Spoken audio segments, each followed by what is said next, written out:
Welcome back to another video by Homestead Tech Talk. My name is Chris, and today we're going to be talking about reloading.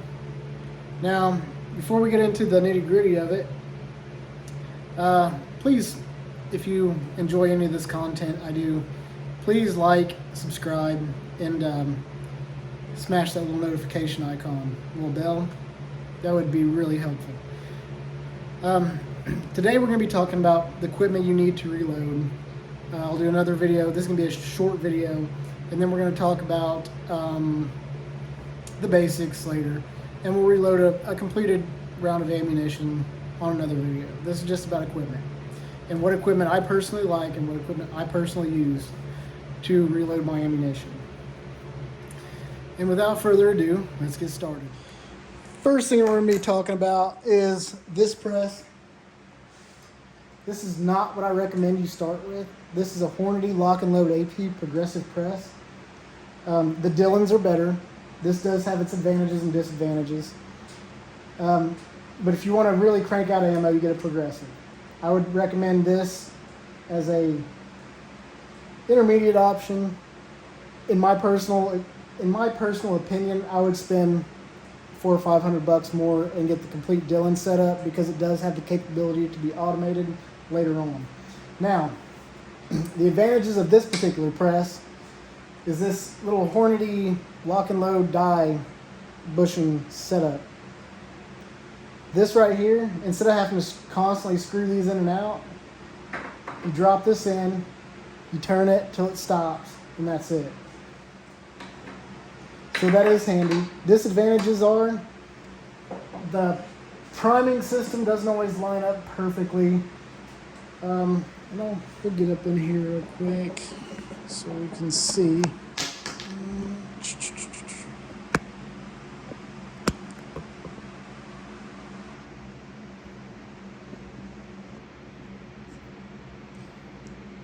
This shell plate is a little rusty. This is about a 10-year-old press, and that shell plate got left out in the elements by accident. But it still works. So you see that? So that'll charge new primer, and you push this. When you push this down, this lever down, it doesn't always quite line up the brass with the primer pocket. The primer pocket of the brass with the primer. And you can kind of smash some primers up in there every once in a while. So you can't really automate this. It's just not reliable enough to automate, but it is really good. I can reload about 300 to 500 rounds an hour on this particular press. And then we have the case feeder. I'll go ahead and drop a piece of brass down into that. As you can see, the brass goes up in there. You turn this on. I'll throw a piece of brass in there so you can see how it works.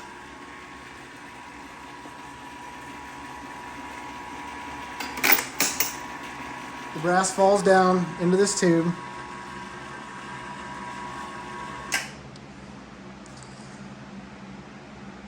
And then it's ready to be picked up by the case feeding system.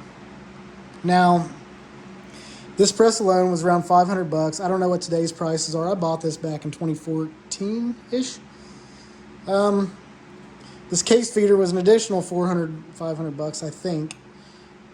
And then you can also buy a bullet feeder setup with this press, where it actually feeds bullets like it does the cases. Now we can observe how this case feeder works. So it moved this piece right here over, dropped the case down. Now it's ready to charge another piece in there. And then it just slides right in. You have a bin that goes right there to catch your completed ammo. And then you just, every time you pull this lever, you can create a new piece of ammunition.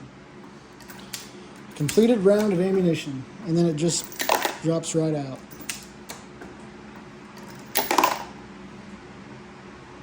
So that's what's good about this press. It's quick. You're not going to want to learn on this press. It's pretty advanced. There's a lot of moving parts to it. You have to make sure that you're properly primed, make sure the powder charge properly dropped. Now this is your powder drop. It comes with the press. This, you don't have to buy this separate. It comes with the press. And this is old. Like I said, I left powder in here before, and it kind of warped this piece. Is why it's taped.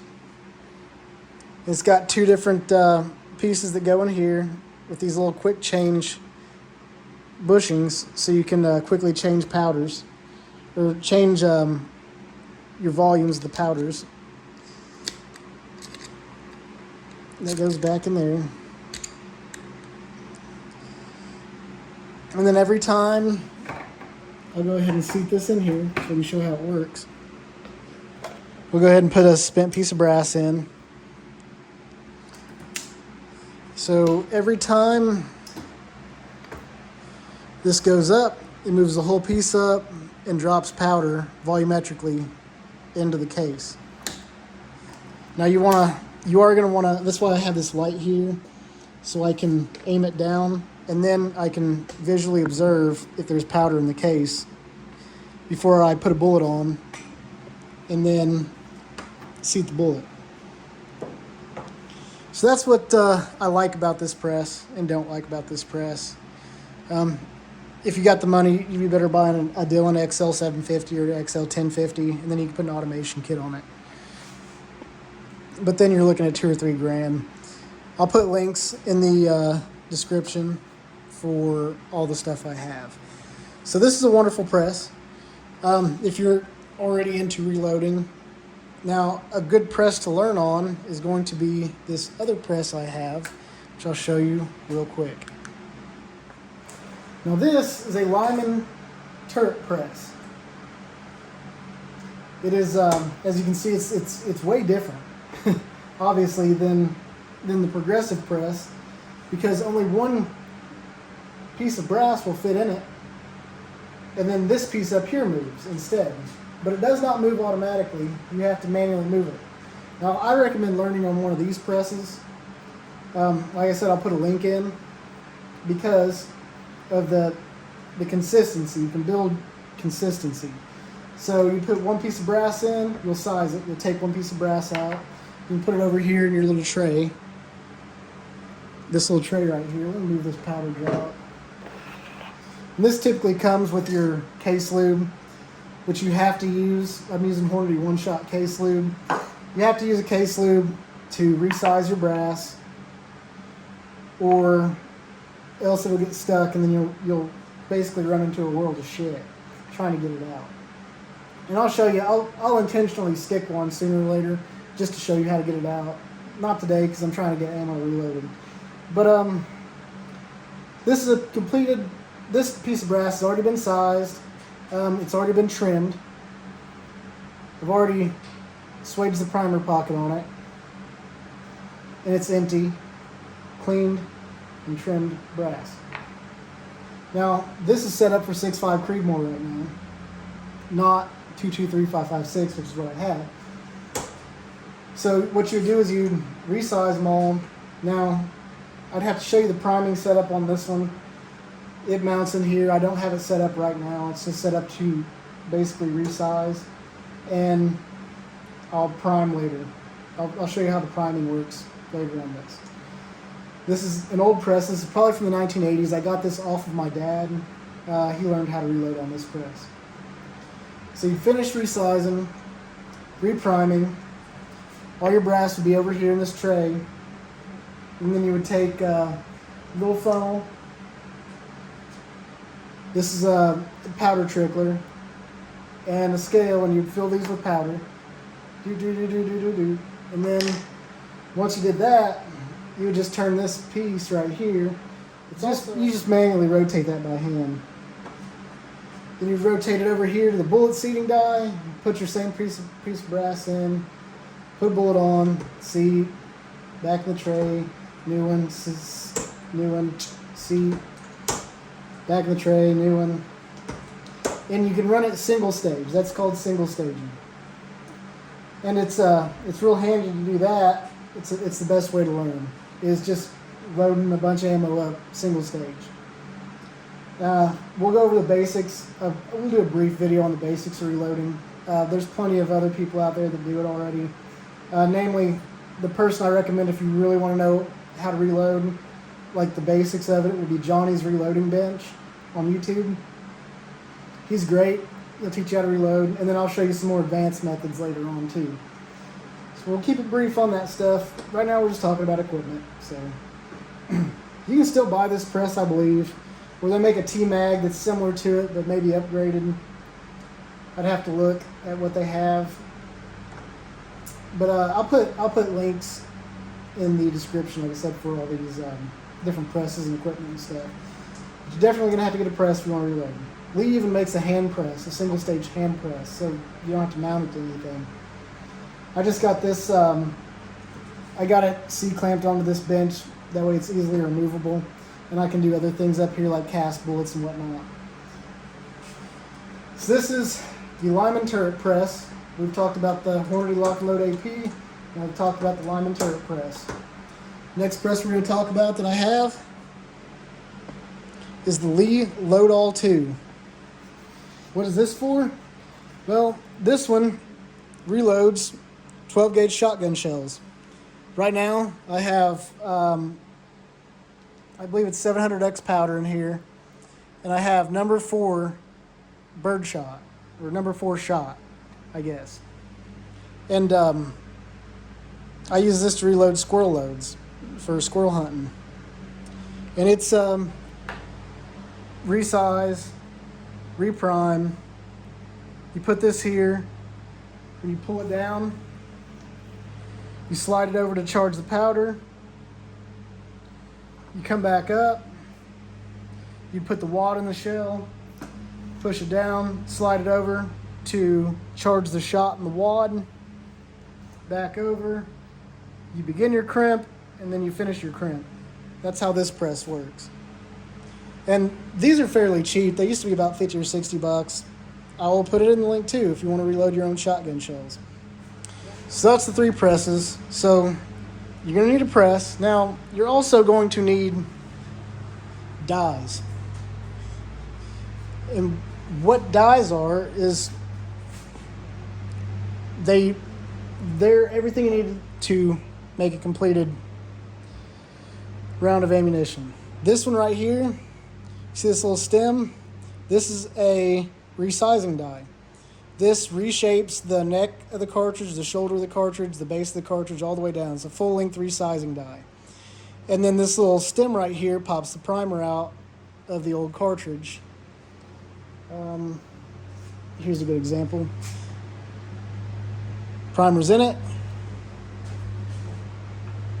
After you run it through your resizing die, primer's out, and it's sized. Now this will cause your neck to grow, and you'll have to trim your necks possibly, depending. I like to keep my neck, the case necks, this is the case neck. I like to keep them very, very consistent because your case neck length will determine the neck tension on the bullet, which will determine your accuracy. So the more uniform everything is, the more accurate it is. So that's your resizing die. This is a Lee 223 resizing die. Maybe get some light over here. Sorry, this is, I need to get some lights hung in our garage. Next thing, we talked about the powder drop. I also have a die that mounts into the press, so you don't have to remove the cartridge case from the press, or like we talked about over there. And this funnel will go in the press, or in this die, and it's pass through. See, it's got a little piece in there. And then this goes, I got it locked in there, and then you can pour each individual charge for more accurate measurements on your charges. Because this might get you plus or minus 0.1 grain. Sometimes it does, sometimes it don't. Most accurate way to do your powder is to measure. Now, if you're just pumping shit through an AR-15 or a semi-automatic rifle or semi-automatic pistol, it doesn't really matter. This will get you close enough. If you want precision, This is the way to go. And this is a also a Lee. This is the long charging die. These come in a pack of long and short. I've lost my short one. I don't know where half my stuff is after this divorce. It's finally finalized, so I'm just trying to get back into it.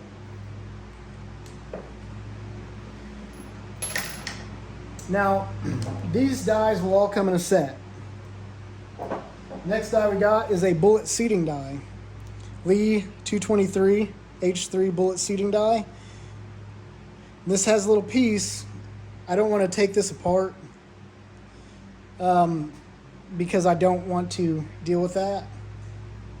Trying to get this set up again because I got this set to the perfect length. But if you look in here, there's a little piece and it seats the bullet not from the tip but from the ogive. And to explain ogive,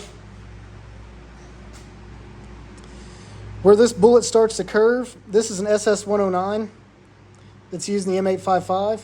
Where this bullet starts to curve, that's your ogive. So it'll seat somewhere on this ogive.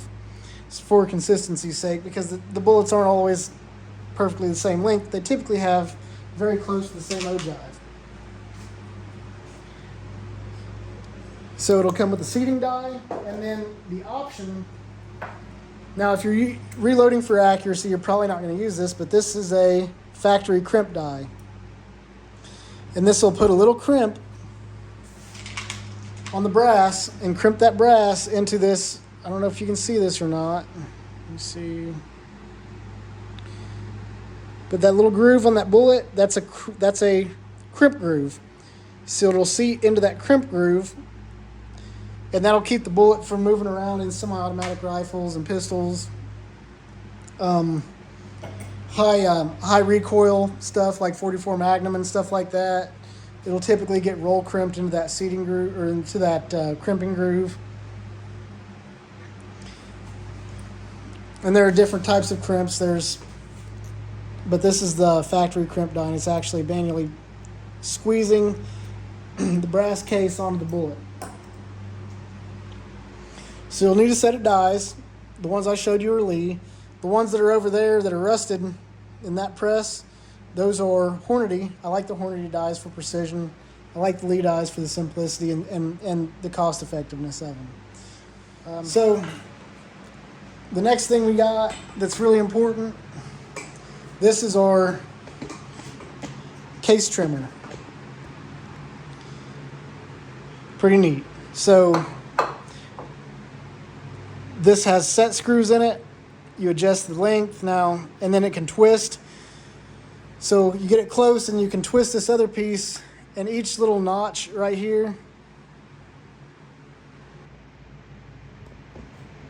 I don't know if you can see that.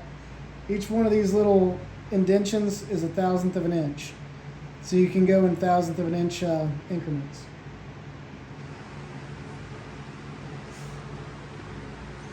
Right now I've got it set up for 223/556. You got to keep this real lubed up.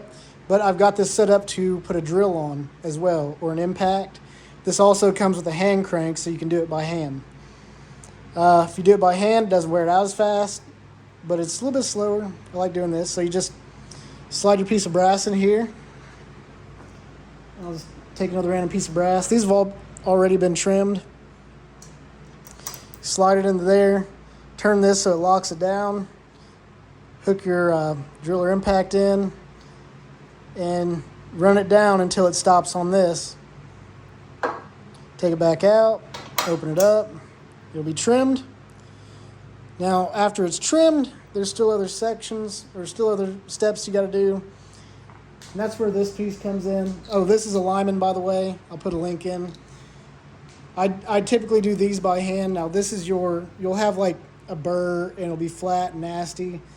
This will chamfer the inside right here. You can also buy just a handheld one like this. So this piece will chamfer the outside. This will chamfer the inside. And then you also have this right here. Shapes the primer pocket and we'll remove that crimp. So you run that in there. I got this set up like this so I can put it in a drill so it's quicker. So you'll just touch that till it's got a little chamfer on it. And then this piece will clean the bottom of the primer pocket. So you run that in there and it'll clean it. And this unscrews, so it's got all this stuff fits inside of it. And that's for large primer pockets. This is for small primer pockets is what I got it set up for. But everything's in there. Really handy tool to have. They also make automatic ones, these. I typically don't do that. I'll just put my shit on a drill. Or bring friends over and we'll all kind of get an assembly line going. So you got to have a trimmer. That's a must.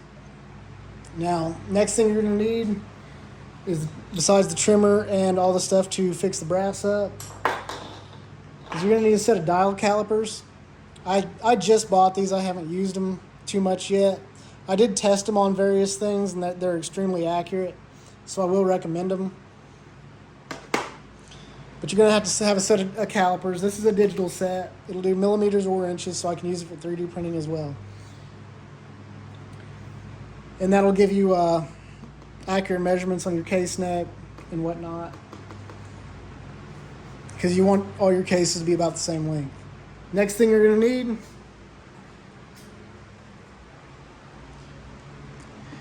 is a scale. Now this is an automatic powder scale. It's about $150. I love this thing. It's great. This is another one, Amazon special. This is more accurate than this. This will get you plus or minus 0.1 grains. This will get you plus or minus 0.02 grains. But all I got to do is type something in. So 25.7. I hit enter. This piece rotates. Obviously, there's no powder in here right now, but it rotates until it gets close, and then it'll just kind of jerk it around a little bit until it gets pretty much the exact measurement. I've compared them, and it drops extremely accurate, usually within a half a grain or so, even though it says plus or minus 0.1. It's extremely accurate. This is just a pocket scale. This is my friend Steve's scale that I was using until mine came in. Same thing. And you do have to calibrate these. They come with calibration weights. This is a 50 gram weight. That's two 20 gram weights. This is a 100 gram weight. They came with his. You can also use balance beam scales. I would recommend getting a balance beam scale. And I do have two of them. I'll set them up later. They're not set up right now. And we can go over that to show how they work. But you're going to need a scale. Like I said, these will be also linked in. Now, some additional stuff that I have that you don't necessarily have to have, but it's nice to have stuff. And just to recap, we've covered a press, dies. We had a little break in the video there. I had to talk to my girlfriend for a second. This is a comparator. And I'll show you how it works real quick. I'll get it set up for you. Okay, so let's see how this works. This is made by Hornady. They call it a cartridge case comparator or something. I can't remember, but what I have here is a piece of 300 blackout ammo that I've reloaded. These are 150 grain Speer Gold Dots. These things are hell on wheel when it comes to deer. The way this works is you're going to feed this in here. I'm going to go ahead and take this dial caliper out. You feed this in here, and you want it to go up until this pulls back a little bit.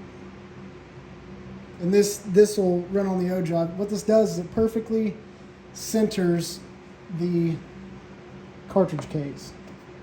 Run that down. So now you can rotate the cartridge case, and it's almost as if you've locked it into a lathe. This piece stays ran out. Now we're going to take this dial caliper and we're going to run it in, and this is all adjustable. I'm going to run it down just to where the ogive is not too steep. I'm going to lock this in. I'm going to go ahead and set this to plus or minus 1,000.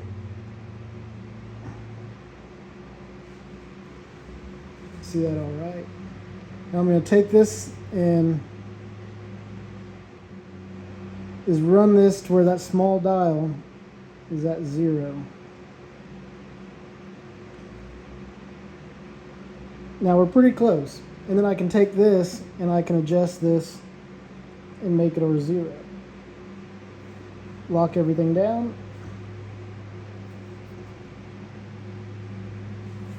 Now as I rotate this, you'll see that the bullet is not perfectly straight. It's got run out.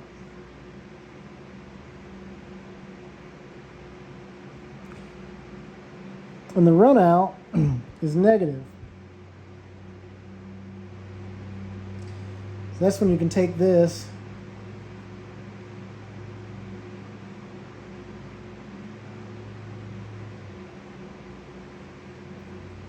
and this will actually straighten up the individual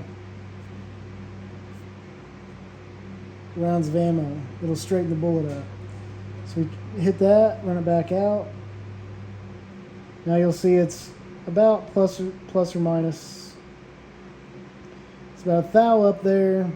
We'll run it down to the lowest point. Just hit a little bit.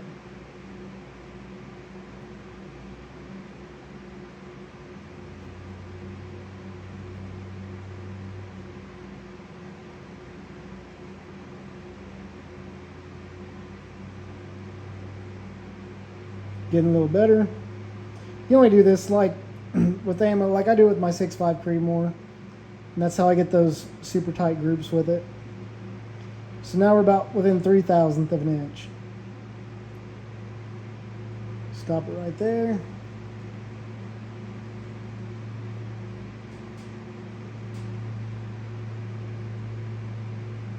Look at that. Plus or minus 1,000. And that's how this works. So if you're not reloading for super accurate shit, it doesn't really matter. You just take this, you pull that knob out, pull your round of ammo out, and now it's perfectly straight. So that's a handy piece of equipment. And we'll move on to the next. Things that are nice to have and some must-haves, because I did miss one thing. I'll add it later. This is a nice to have. It's a bullet puller. If you make oopsies, you can put the piece of ammunition in there and you can hammer it against something. The bullet will come back out, the powder will come back out, and then you can reuse your components. If you're running all your stuff through a Glock with an unsupported chamber, this is a bulge buster. It'll take the bulge out of your pistol brass. This one's specifically for 40 Smith & Wesson. And these are how the dies typically come. These are Lee 45 ACP dies. They typically come in this case. This has instructions and reloading manual. And then you've got your dies that come out of here. And if you'll see in there, these particular dies, they have a carbide ring, tungsten carbide ring, and these don't require lube because it's such a hard and slick material. And another thing you'll notice is this is an expanding die, because you need to expand the case mouth on pistol rounds. And then it's got that funnel in it so you can charge it as you expand it. This is the other piece for the case trimmer.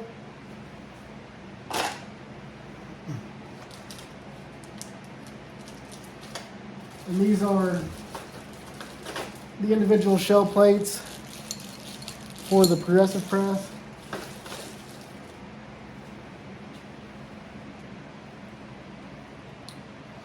And this thing is something we haven't talked about yet, but you got to clean your brass. This, you put the brass in and it gets all the medium out for dry tumbling, and then you can open it back up. That's made by Frankford Arsenal. This is our Frankford Arsenal case tumbler. That black 5-gallon bucket back there is full of corncob media. You have to keep your brass clean during this whole process, or else it'll mess your dies up. So you got to tumble it. So the first thing I do is, this is Lake City Range brass. Still got the primer and all that in it. I just throw it in there and I tumble it before I do anything to this brass. After it's tumbled, it'll get resized. And then the primer pockets will get cleaned out, trimmed and all that. And then it's ready to reload. But this is the first thing you got to do. You can dry tumble, you can wet tumble. I like to dry tumble. I haven't really messed with the wet tumbling.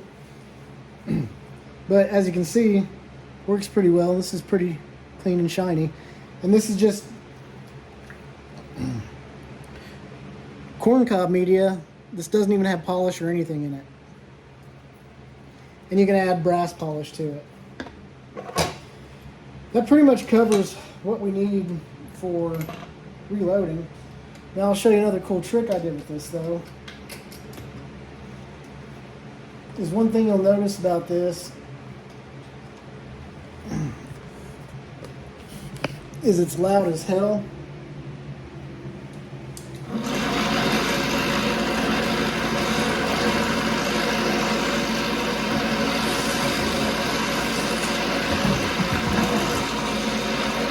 The box that my butcher box is insulated, so I can take it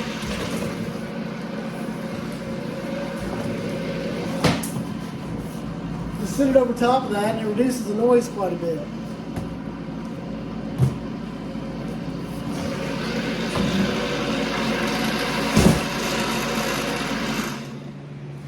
Now, one thing you'll notice is I don't have my digital powder scales on the same table as I have my press on. That's because when I pull this lever down, the table wobbles just a little bit, and that'll throw your scales off. So I keep my scales on a separate, solid, sturdy table. Hope this helped. That's some of the equipment I use. You're gonna want to get you a shelf too, and you're gonna want to get you a bunch of these little bins. Put all your different stuff in. So like here, got brass and bullets and stuff sorted by the step it's in and weight. And that's pretty much it. That should be all you need to get started. You can also get a range of Lee and RCBS and Lyman and Hornady single stages as well. I like the turret presses for starting. And then you can go to progressive press a little bit later. And with that, fucking out. Y'all have a good one.